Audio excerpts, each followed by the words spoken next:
looking at me like that. Stop looking at me. Hey, this is Kendall with NaCl Comic-Cons coming at you in the NaCl Studio. Wyatt had 3 attempts at the introduction. They were all really good. I'll put those up later. We have special guest, Austin. Thank you for joining us. Thank you. And we met at the Comic-Con a couple of weeks ago for the first time. Right. Talked a little bit. You're an author, so tell us why you go to Comic-Cons. You know, I came down a couple of years ago just as a guest to come check it out. I've always been a big sci-fi fantasy fan. I don't do the cosplay, but the wife and I do. For years, we've gone to like Renaissance festivals and things like that where a lot of that goes on. And we always enjoy the environment. Everybody at events like the Renfests and the Comic-Cons are just really laid back. You know, it's like everybody that walks through there has for the time being, put aside the daily stresses of life, and they're there to just have a good time.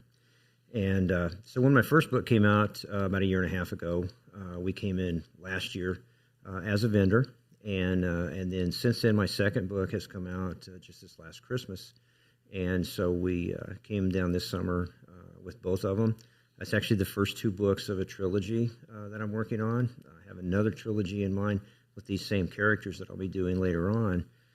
So I'm just getting into the published author phase of my life. It's kind of a late start for me, but I was going to ask about that. I mean, I'm not a spring chicken either. Yeah, but you know, when did you start writing it? You know, I actually started writing things in a journal clear back in my teen years. Okay. I've always been a big history fan. I like history, geography. High school, college years, I loved studying that, and got into my college years. Got into playing Dungeons and Dragons. Oh, a little D&D. All right. One of the basic RPG games ever. I think a lot of the things that have evolved in the last 20, 30 years have been, you know, loosely based on that or has their foundation in it. So yeah, in the 80s and 90s, my wife and I played it a lot with friends. You know, started a family, life moved on. We kind of got away from it. But I've always written, wrote some short stories over the years, even a few poems.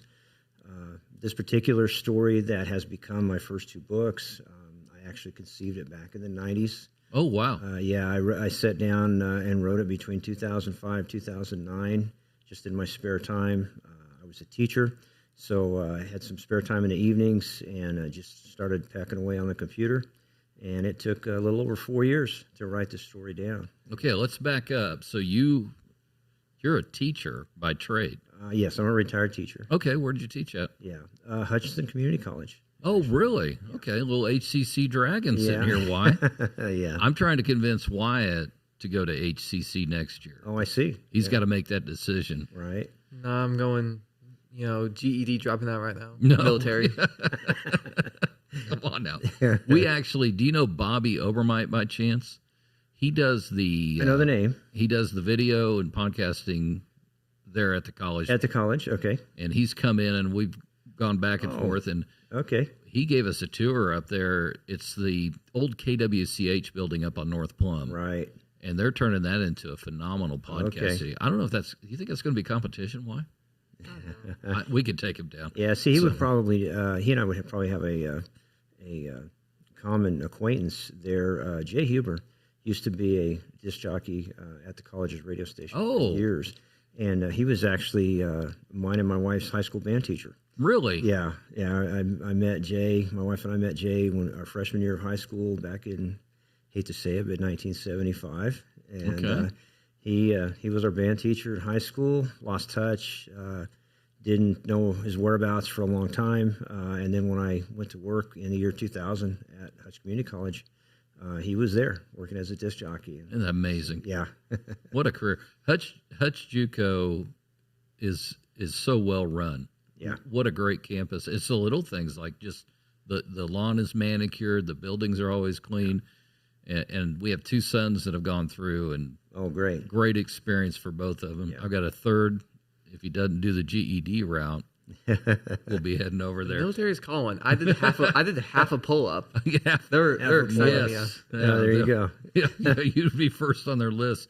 So you were at ACC in 2009. You started putting this story together. 2005. 2005. Yeah, I sat down and started writing this story that I had conceived 10 years earlier than that. And I had never put it down because I never felt that my writing skills were good enough to even attempt to do a full-length story. And so I just started dabbling with it in my days off, evenings a little bit here and there, 20, 30 minutes a night. And I didn't use an outline. I already had the story, like I said, in my mind, something I had thought up years earlier. And as the time passed, my wife and I are raising our son, working our jobs, doing other things. It just was a hobby, just a spare time thing. And so it took about almost 4.5 years, actually. It was the fall of 2009 when I finally finished it. Let me ask you this. What gave you the confidence to say, okay, I'm writing this novel? There's got to be a moment or somebody that influenced there that. was. And I think my writing, like I was talking earlier with some of the modern games, my writing has really been inspired with my lifelong love of medieval history and my experiences in RPG playing. Just all these fantasy settings and characters going through my mind, and over the years running Dungeon and Dragon games, I've had people that played with us that said, "Man, I love that NPC. You really made them come to life, and they had such a character." And why do you know what an NPC is? Yeah. But like, question: do these books lean more towards like realistic fiction or more towards the fantasy? It's fantasy in that there's magic users in it. I don't have dragons and a lot of the monster type characters that you would find in some of the RPG games. It's human protagonists, human antagonists, good guys and bad guys, based on an adventure that these 4 characters they're actually hired by a wealthy merchant to escort him on a dangerous trek, and they're attacked by this group of bad guys called the Shadow League. And so it's realistic in that there's humans, elves, and dwarves in the story. Okay. So a little bit of Lord of the Rings type setting there, I guess. But like I said, I didn't go into dragons and a lot of the other mythical creatures. No goblins? No goblins. No goblins. No goblins. You might have lost me. I'm a dragon fan. Yeah. So we had the Past, Present, Future Festival coming up in October. Yeah. And, of course, the past is going to be tied into Renaissance Fair and things of that nature, LARP. We're going to have my oldest son. He's 21, about 6'1", 6'2". Yeah. There's an inflatable dragon suit over there. We're going to put him in it. Oh, yeah. And they're going to give a bunch of kids Nerf bows and arrows. And they're going to go on a dragon hunt. Now, we're not telling my oldest. We call him Seabass. We're not telling Seabass what's up. Right. We're just going to tell him you might want to run. So, because I'd love dragons. That'll be great. Yeah, it's got little bitty dragon wings on it. It's ridiculous. So, what are the events? You are going to be at the Past, Present, Future Festival. Yes. That's awesome. Yeah. I don't know where we placed you, but you might want to think the past area. Does that drive with what you're writing? I would say, yeah. Okay. Yeah, because my setting would be, it's in a fictitious world, but my setting would be comparable to the medieval times here on Earth, 12th, 13th, 14th century. Oh. People fight with swords and bows and crossbows. You're There's perfect. No gunpowder, no cannons, no mechanized vehicles or anything like that. They ride horses and wagons. Okay. So who's our protagonist in this? Who's the main character? There's a group of 4 people. There's Gustin. He is a former cavalry officer from the military in the Eastern Kingdom where this is set. He was in the military for a number of years and resigned his commission, struck out on his own as an adventurer. There's 2 elves in this group of 4. Phalantari and Dragonstar. She's a blade master. She's a highly trained warrior, a fighter mage. She uses a magical short sword and casts some spells. Dragonstar is the wizard. He's what we call an academician. He's a very wise, smart person. He studies. He knows a lot of languages, but he's pretty carefree in his personal life. He tries not to get involved in other people's issues, and so his thing is he likes to keep himself physically fit, and he likes to study scrolls and books and learn languages and everything. So he can kind of be rub the others a little bit the wrong way once in a while because he kind of does his own thing. The fourth What character, are you looking at me for? the fourth character is a young female in her 20s, human. Her name is Erin, and she's an expert archer. She grew up in the woods, and her parents, they were isolated. They were secluded in the woods. She finds out towards the end of book 2 why she was raised in isolation. There's a specific thing about her background that's going to lead these adventurers into the next trilogy. I guess you'd say she's more than she appears to be. But her parents were killed when she was 12 years old. Some bad guys came to their farmstead, attacked them, killed the mother and father. She got away. And so she has no trust for people. She raised herself the rest of her youthful years up to adulthood in seclusion in the woods. And so she's a little backwards. She doesn't read and write well, gets frustrated when the others use big words that she doesn't understand. Now you're looking at me again. Why now? I know But big words are hard. she is probably, of all of them, she's probably the one that will blossom the most through these first 2 books and into the third book that I'm working on now, as far as her personality and who she actually is and the level of her importance to the kingdom. So the first book, what's the title of the first book? Go ahead and hold that up. Yes. The first book is called A Perilous Road. Perilous Road. Yeah. Oh, that's great artwork on the front. Thank you. I've been staring at it the whole time.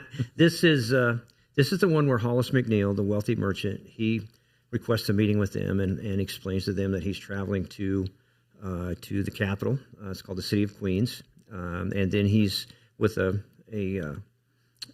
column of wagons with goods that's going to be sold there. And then he plans to travel on by ship to the Twin Cities where he's relocating. He's lived in the northern part of this kingdom for years, and he's relocating to expand his business interests. He owns several mercantiles throughout the kingdom. He's a very wealthy man, very likable, humble man.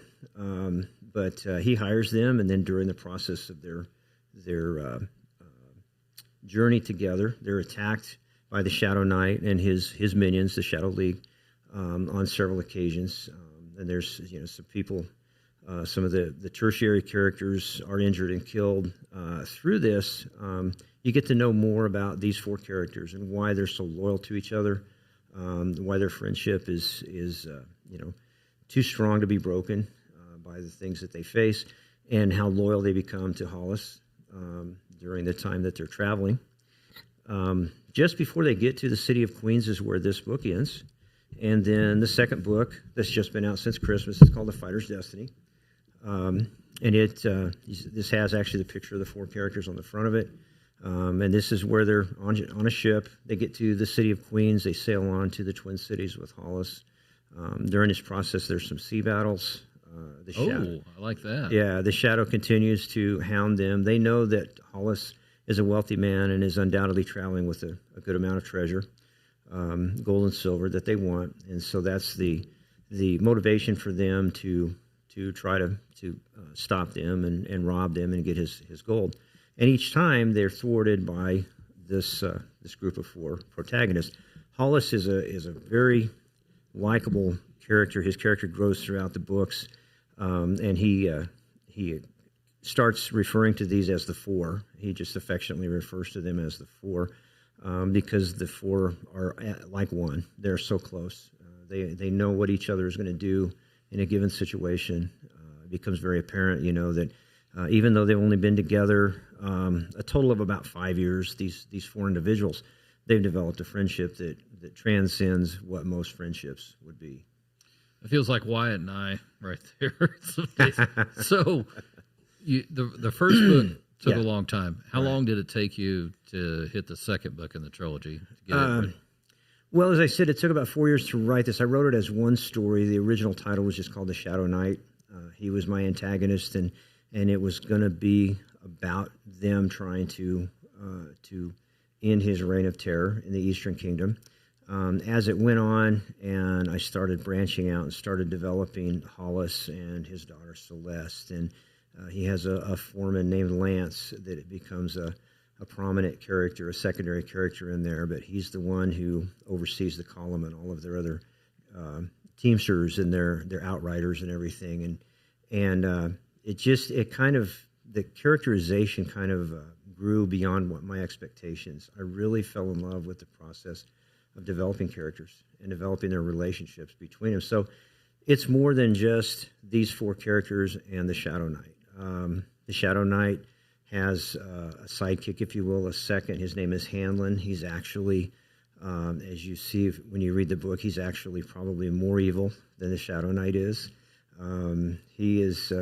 Looking at me again, Wyatt. Just jump in anytime, Wyatt. Yeah, and so the compliments that I've had, the comments that I've had from people who have read these books at this point, they love the scenery, the vivid painting of the pictures of, they travel through the snow-covered mountains, and they travel through this place called the Forest of Souls that's haunted from the souls of people who were wiped out in an ambush from another society. The entire isolated society was wiped out, and these people's souls still wander these woods. Oh, and like that too. Yeah, and so, but I so love ghosts. Painting the picture of all this, and then when they get to the city of Queens, it's the capital of the kingdom that has like roughly 300,000 people in it in medieval times. This would be just a huge, enormous city that goes on and on for miles, and people have liked that. But the one commonality that I've got out of my readers has been that they just absolutely love the characters, the good guys and the bad guys. And it is tied in with D&D as far as the genesis and where your process started. Right, exactly. And so I saw you had some merch on your table. Now we're going to talk business. Okay. So I saw you had some merch on your table. Yeah. And have you ever thought about doing character figurines for people to use to play in D&D? I have, actually. I have an enormous collection of tabletop characters. That any that are on these over the years. Actually, some that could be used for these characters. Okay. In fact, I'll tell my wife just a little bit. She and I have just had our 45th anniversary. We've congratulations. known each other since high school, and so Phelan Tari was actually a character that my wife created in our Dungeons and Dragons games. Wow. Yeah, that is so neat. Yeah, and so she was, and in my thought when I came up with this story.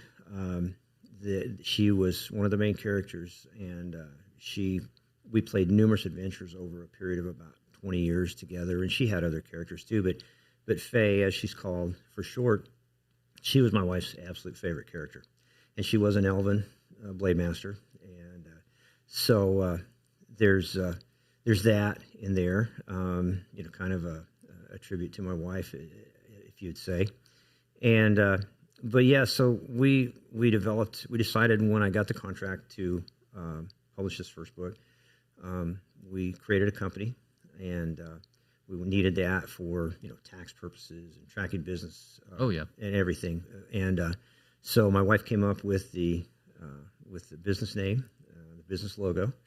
It's Shadowlands Entertainment is the name of our company and our website. It's a great name. And thank you. And so the merchandise that you saw at the Comic-Con, we have T-shirts we have license plates, we have keychains, we have T-shirts with the Shadowlands Entertainment. Well, in the videos, send me some photos. I'll put that up because the logo is phenomenal. Okay. And what I've seen some artists do, some authors, is they put the merch together, and that just supports what they're doing. I mean, so many artists and authors miss that. I mean, like Phil. One of our favorites. Phil Yarbrough. Phil Yarbrough, Dark Matter Universe.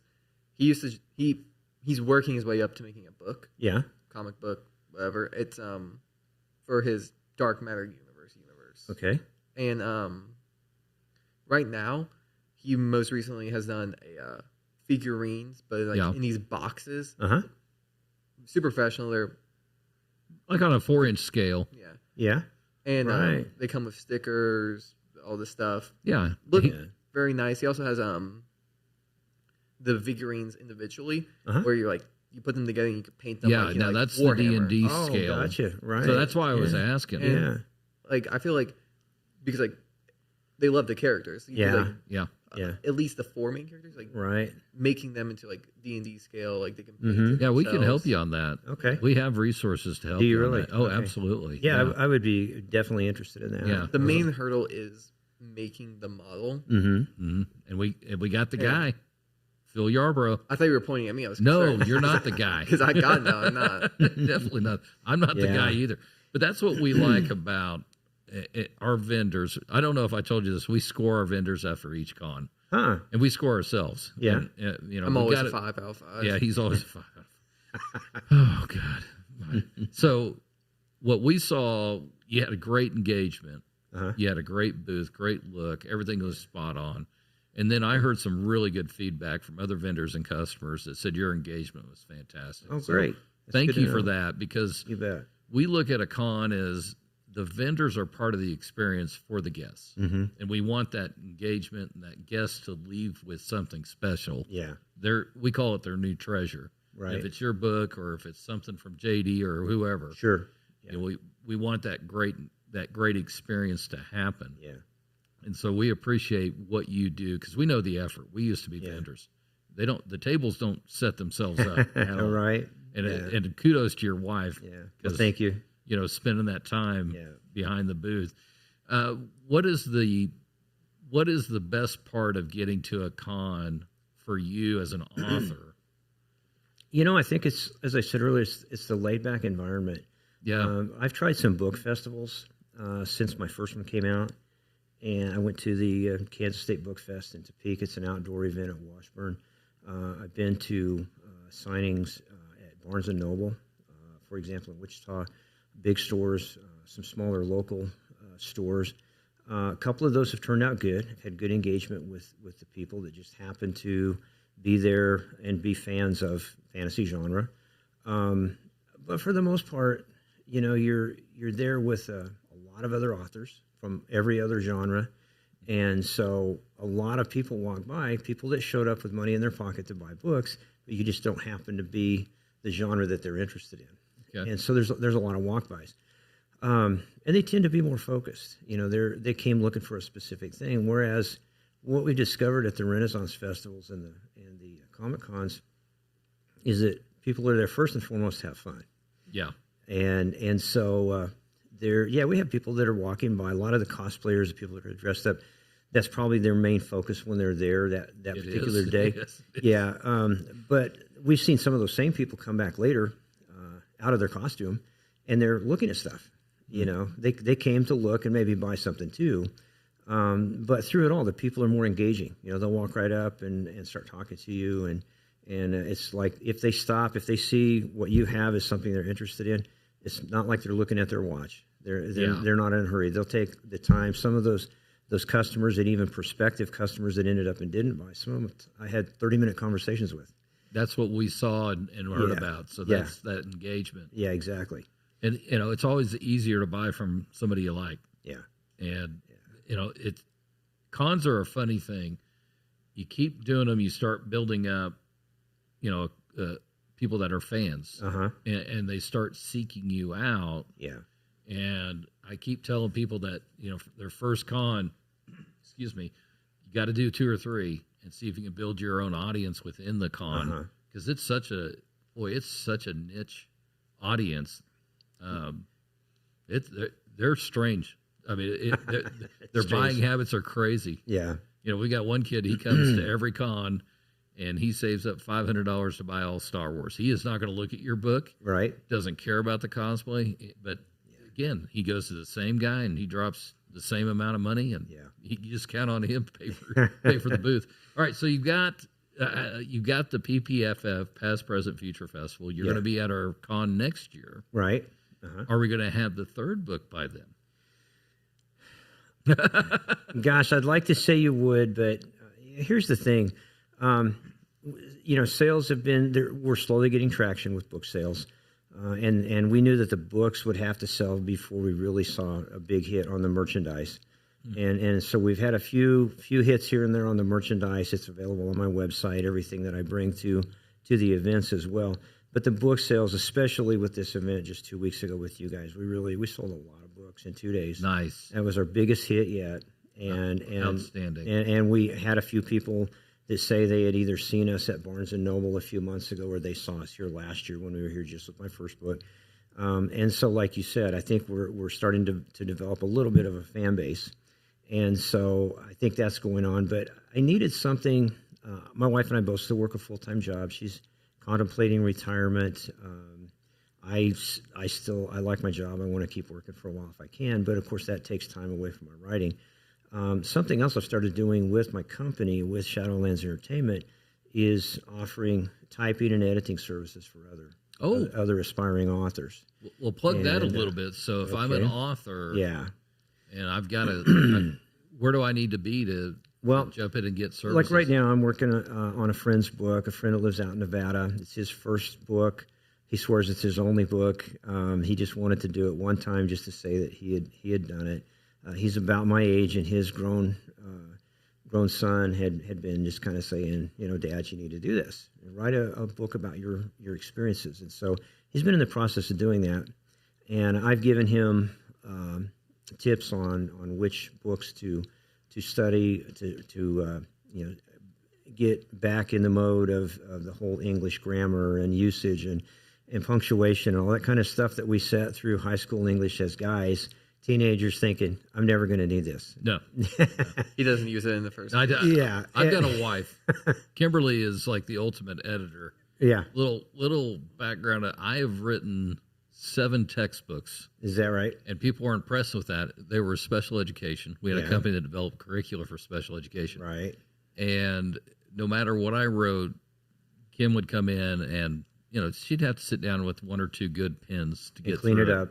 And shape it up. You can't spell. So I can't spell. So you provide even from the beginning as kind of a mentor. Yeah, I'm working with this friend of mine, and he's studied all these books, and he's gotten better as he's written. And I type for him.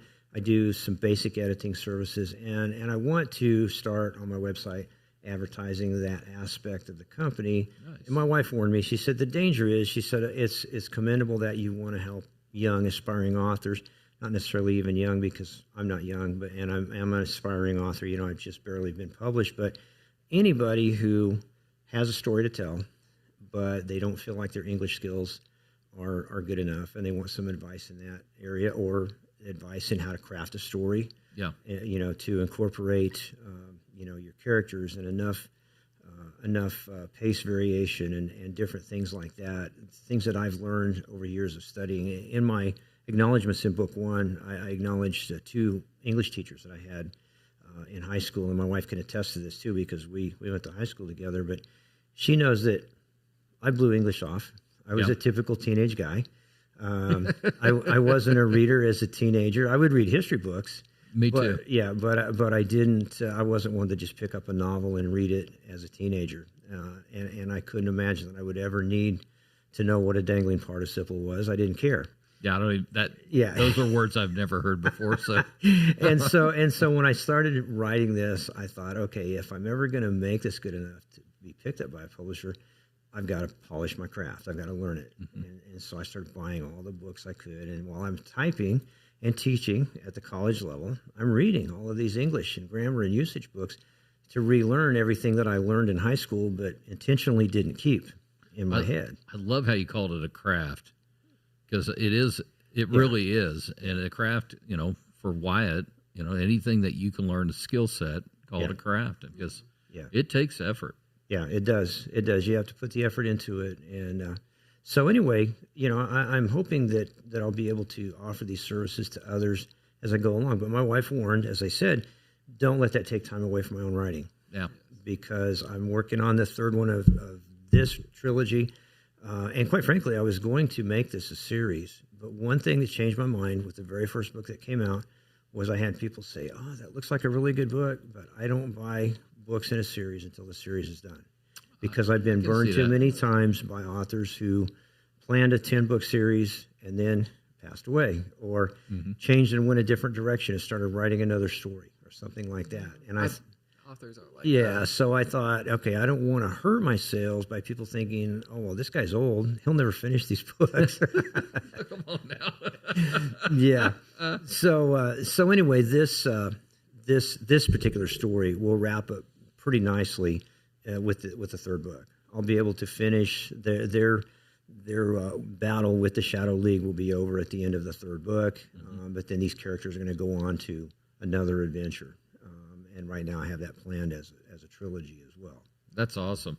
Well, and I'll tell you, for me, anytime I write, and we do quite a bit here, we do a lot of marketing for others, and there's a level of embarrassment with my inability, and what makes Kimberly, my wife, being here so great is that I can be embarrassed around her. Yeah. Does that make sense? Sure. You can't be embarrassed around me. No, I struggle because he remembers things that but I think if you have that, what's that? Spill haberdashery. No, thank you. So we named that set in there. Kim named it haberdashery. Yeah. The one with the brown couch. And I thought, oh God, that's going to kill me every time I have to dive.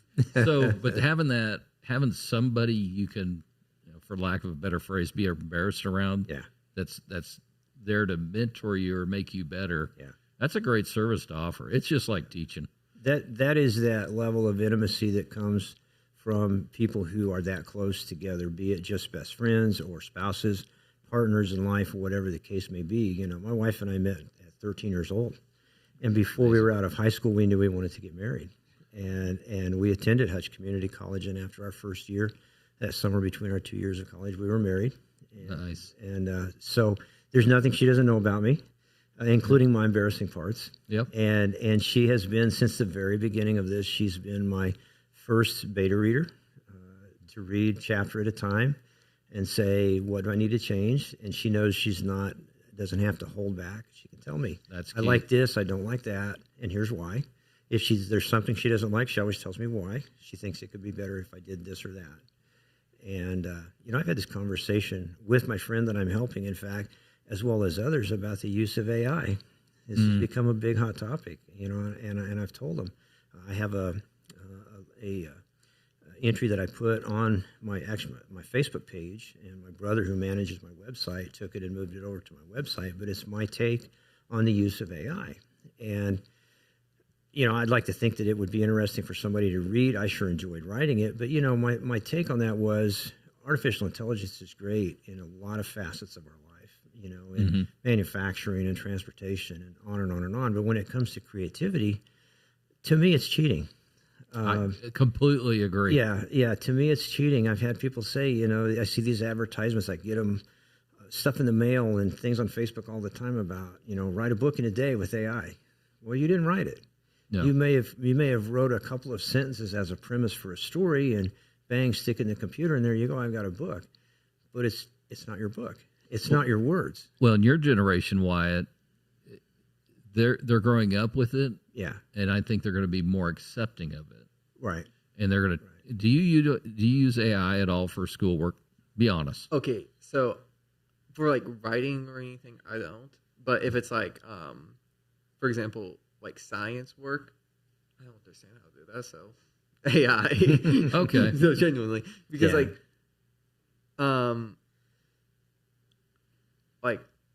writing, I do think like it gives you a worse product. But like for stuff that's like math, science, anything that has like either mechanical, right or wrong. Yeah, mechanical. Binary, yes, no. Right.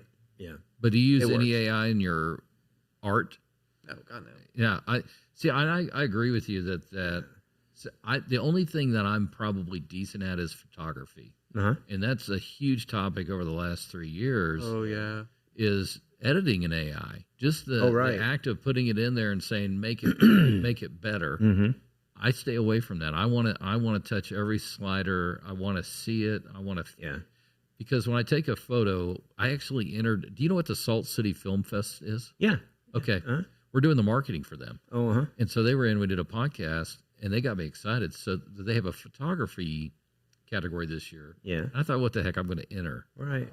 And I entered a photo, and I checked my edit and how I want it. Yeah. It was the memory of that day with Kimberly.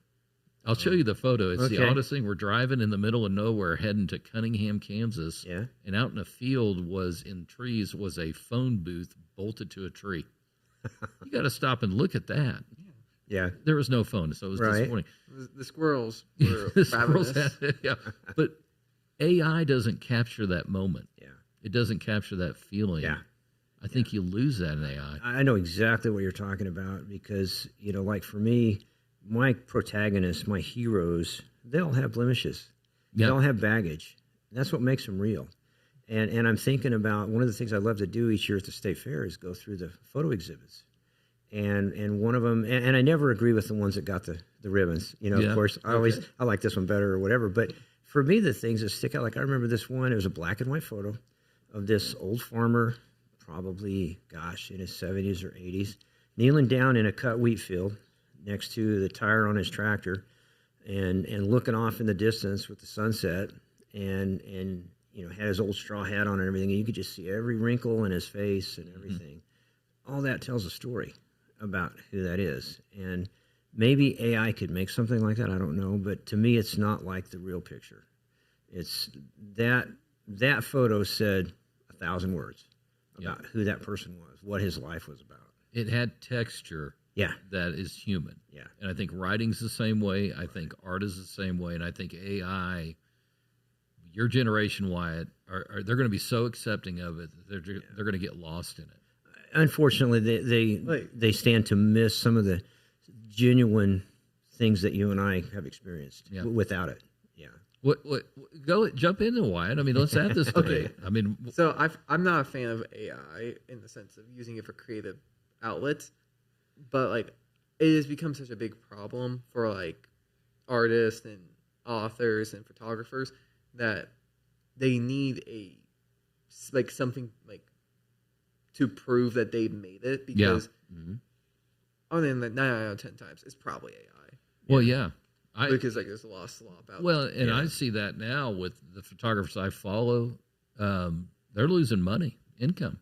Because people are turning to AI and like product photos and things like that, where you would lighting and things like that take time and experience to know how to do that. Now they just take something with their phone and say, "Hey, make it look awesome." But if you zoom in, you can tell it's artificial. Yeah. I think writing, it just loses that texture. Yeah. Because really the character that's based on your wife's character, that character in a special way, that only you could communicate to a reader. Yeah, her character as Faye unfolded in the games where I was the dungeon master actually running those games.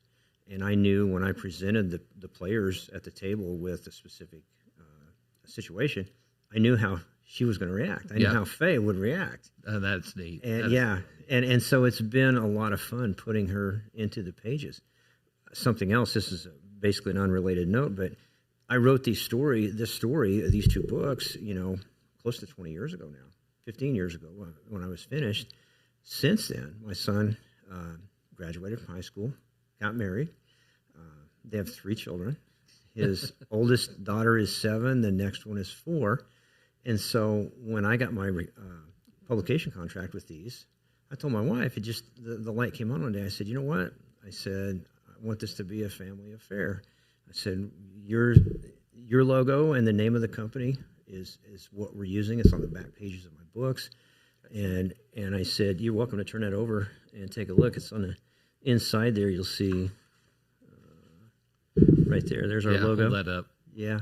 Oh, that's awesome. Yeah. And so what I did was my oldest granddaughter, I went in and there was a character that's right at the end of book 1 and the beginning of book 2, just a secondary character that's in it briefly.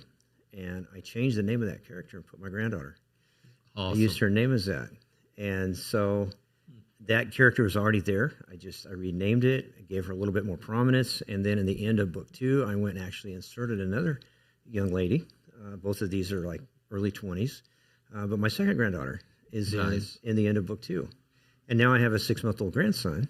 And so I plan on incorporating his name into the 3rd book. Okay, is he going to be sword guy or magic guy, you think? No, he's going to be a youngster, just like both of these. My granddaughters are like in their early 20s, and like I said, just secondary characters. My grandson will be again, a youngster, like barely adult, probably about Wyatt's age now. And so he'll be just a secondary character that isn't going to be one of the main fighters or anything. But you know, I want to. That's my legacy to my grandkids. That's neat. That's great. Yeah, so it's something that I wouldn't have had a chance to do if I'd have published this book years ago. But by virtue of this setting on a shelf from 2009 to 2022, when I got my contract, a lot of life had changed by then. My son had married. I had 2 granddaughters. And so when I went to do final edits on this to turn the manuscript in for it to be published, that's when I thought, you know what, I'm going to do something here to leave a legacy to my grandkids. That's an awesome thought that that's in your mindset. So to tie in NaCl, Wyatt came up with the name NaCl. You had to explain that's salt. Right. I'm not real bright, but that's his logo. You know, and what's great about it is I feel great coming in here every day saying that this is part of Wyatt. This is our family. Yeah, exactly. And my dad passed away a couple months ago, and he was a coach that would say, "Be your best every day." So it's up on the wall. Right. I love how we can. On the other side. We got to attach. Once you attach your family to what you're doing, boy, it's different. Yeah. It feels different. So that's awesome. That is brilliant. All right, so we're going to wrap this up because, gosh, we're well over 40 minutes. What was the process to get published? Give us a little rundown of that. Okay. So, as I said, once I finished this manuscript, in its first form, it needed a lot of editing and everything. In its first form, both of these books together were typed almost 900 pages. God. It was enormous. It was over 400,000 words. Right now, as these 2 books sit here, they're about 340,000 words between the 2. But it was over 400,000 words initially. First thing I did was I submitted a paper copy of my manuscript to the Library of Congress. Got it copyrighted. Yep. And good step. And then I set it on a shelf. And like I said, I was busy. I was in the process of my teaching career, and we live in Great Bend. I was teaching down here, driving back and forth every day. So a lot of long days, but a lot of time to think while I was driving about things. And I had already planned to go on with this story even before I ever got a chance to publish. I knew that this needed to continue and that I was going to have to do another book. But my wife and my sister and my brother and a couple of friends that I let read the manuscript, they all said, hey, you need to try to get this published. And so in the spring of 2021, I sent a couple of letters out to publishers. This friend of mine that I'm working with that lives in Nevada that's writing, he sent me a clip out of a magazine, a writing magazine, about this one particular publisher, Atmosphere Press. That's who I ended up going with. They were one of the 2 letters that I sent out. And in very short order, I sent electronic copies of the manuscripts. By that time, I had split this into 2 books. Yep. So I sent them electronic versions of both manuscripts. And in roughly about 2 weeks, I got a email back from the acquisitions editor at Atmosphere Press that said, "We've looked over your story. We love it. We'd like to publish it. Nice. Can we get together?" And so that started a couple of phone calls and some more emails where they sent me a contract, and I sent it back and said, "I want to change this and this. Explain this to me. Because this was all new and everything." And so anyway, we worked out the details, and I signed it, and then the process began. And it's one of those hurry up and wait things, because like for me, I already had the manuscript done. So they had it. It was in their hands. He did tell me, he said, "We want to publish them as separate books the way you've got them split now," because he said, for one, it would be too big for a debut book for a first-time author to be that thick. And he said, "We like where you split it." So he said, "We're going to go with book 1. He said, "And then we'll worry about book 2 later." We want them both. We want to publish them both. So we went with book 1 and got it out. That process took about 14 months. Took till the October of 23. They weren't in a hurry. So yeah, they weren't in a hurry because if you go on their website, they publish I think about 30 or 40 books a month that they turn out. Wow. From people. It's an independent publisher out of Texas. Okay. And so I had to get used to a couple of things, dealing with all of the business end of this through email. Rather, when I'm a face-to-face kind of person. If I have to talk business with somebody, I'd rather sit down and again, I think that's generational. You probably appreciate that. Yeah. And so I had to get, I had to send an email and maybe wait an hour or maybe wait a couple of days for a response to that email. And so that was, it's not that I'm an impatient person, but once I went like overnight sending a letter thinking I'll see what they say to next thing I know, yeah, we want it, so then all of a sudden I'm excited and I want to get it done. And so the hurry up and wait process, to start and stop, like your right foot on the gas and your left foot on the brake, was kind of frustrating. But I knew sometimes no steering wheel. Yeah, exactly. But I knew I needed to trust them; they're the experts. Yep. And so I was assigned a content editor. Had some interaction with him. He read the book, suggested some changes, and and I was lucky because the stuff that he suggested was he didn't want to cut anything. He actually wanted me to expound more. He said you do great visualization with your scenes, but he said you like so many authors. He said your strong suit is your characters. He said your characters just jump off the page. So he said let's go a little bit deeper into that. Explain a little bit of their motivation for why they act a certain way in a given situation. So I went in and I added a few things, and then it went to the proofreader. And during that time, the art department contacted me. They had an amazing artist. They have a staff of about a dozen artists, and they asked me to submit a dozen books in print that I liked the cover art for, so that they could see what I visually liked, and then give them 5 or 6 scenes out of my book that I thought that scene would make a good scene for my cover art. And so I did that, and as it would happen, this was my favorite scene that I submitted. This is a scene from the second page of the prologue. As soon as you start reading the book, you'll see that scene. That's awesome. And in my mind, this is Faye Lentari, who's had an encounter with the Shadow Knight during a rainstorm at night on a muddy road. And so of the scenes that he sent me back, they were all good. A couple of them didn't work for the story. They weren't exactly right with the way I envisioned it. The others were, but this one nailed it. Oh, that's one of the best covers I've ever seen. Yeah, that is a phenomenal cover. It just, reading, knowing what was in the story, and in my mind thinking this would make the perfect cover art. And when I saw that, it's like, that's it. I don't need to. That came together, didn't it? Yeah, it did. Well, so this has been a good experience with this publisher. It has. Now the second book, once we got the first one out, we went to the second one. A couple of things popped up that made it a little bit tougher to get through. I can say that the second book wasn't as smooth sailing and wasn't as stress-free for me as the first one was. Part of it was some changes in staff, but I did, when my second one went in, I asked the chief editor, I said, can you assign the same personnel? I want the same content editor, I want the same proofreader, I want the same artist to continue this, because I said they did a great job. I said the artist nailed exactly what I wanted. His name is Kevin Stone. They assigned him. He did this one as well. Same thing. I gave him some ideas of what I wanted the scenes to look like, and he came back with several really good ones.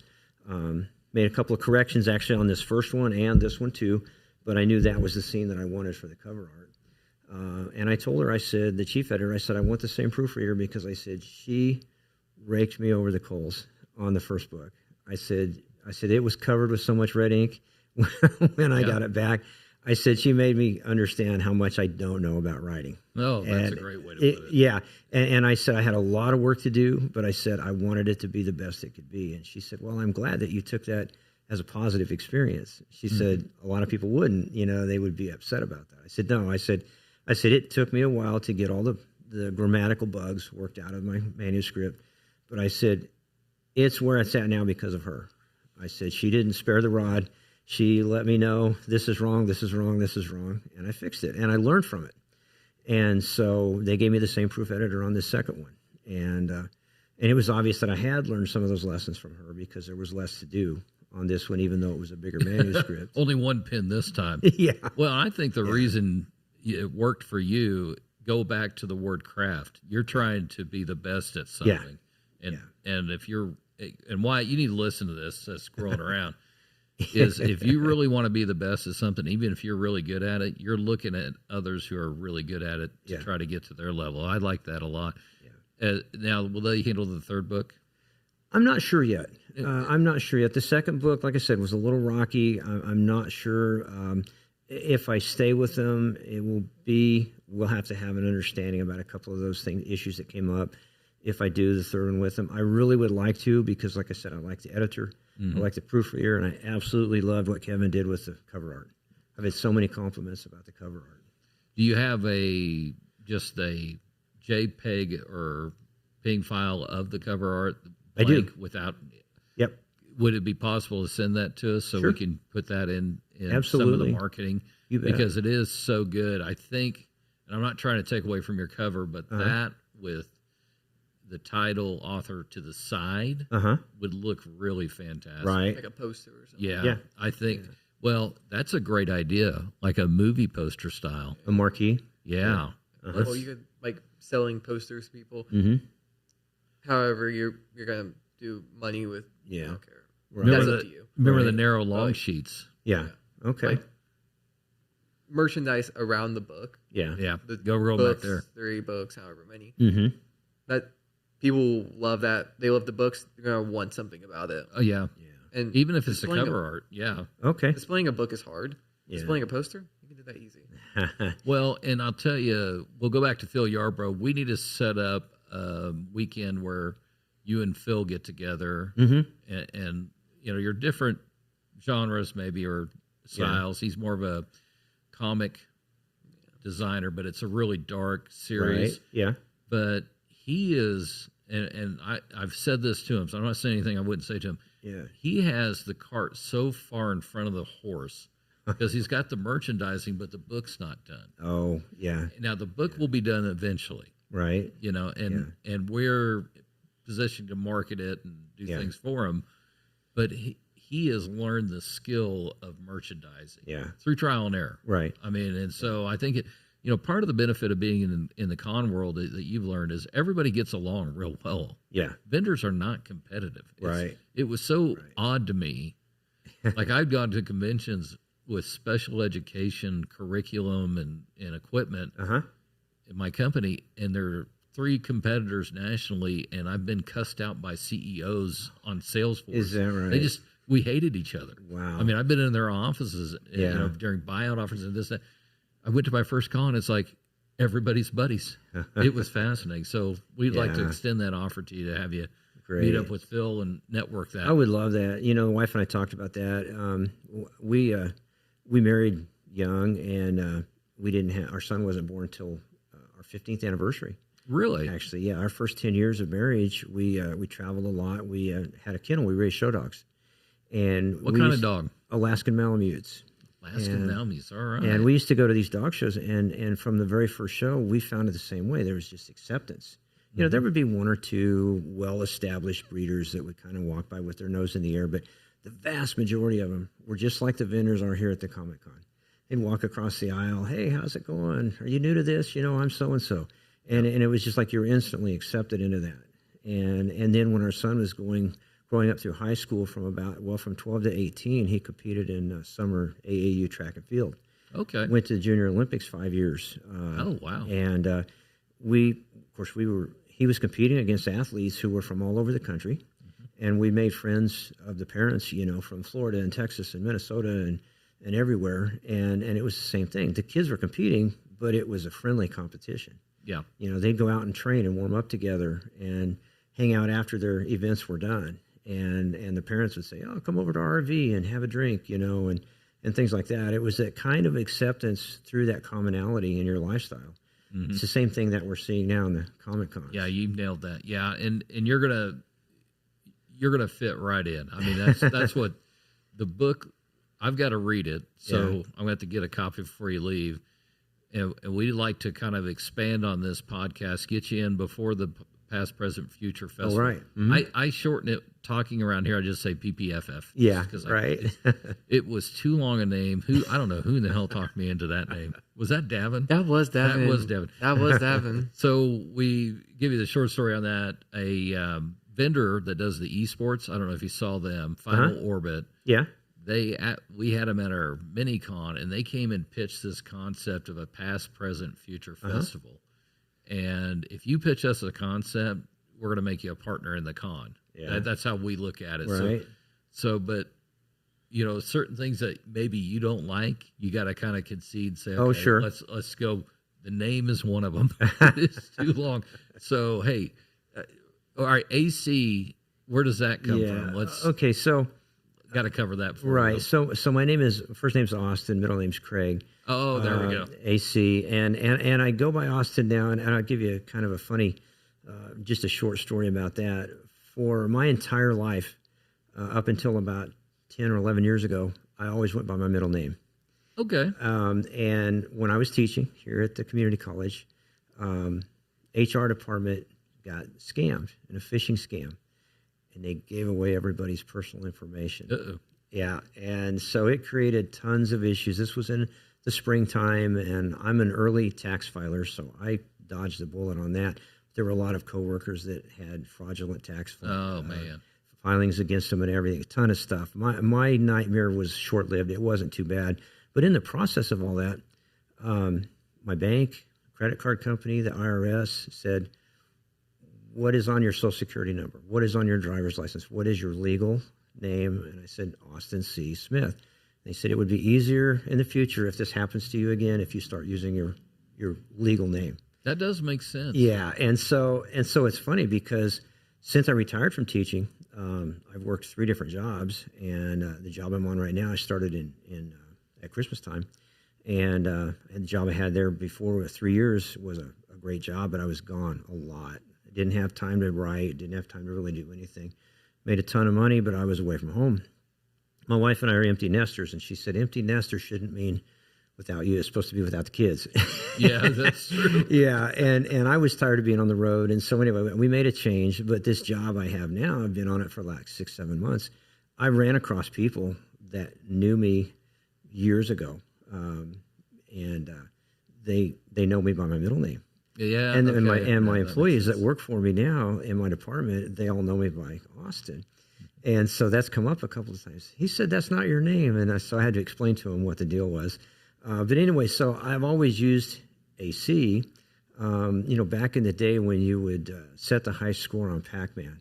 Here we go. Yeah, you could. You have no idea what we're talking about. You could put your initials. Yes. On there, and so it was always ACS. Yeah. And so when it came to this point when I knew I was gonna get published, I thought I'm gonna go by my initials. A lot of authors do. Yep.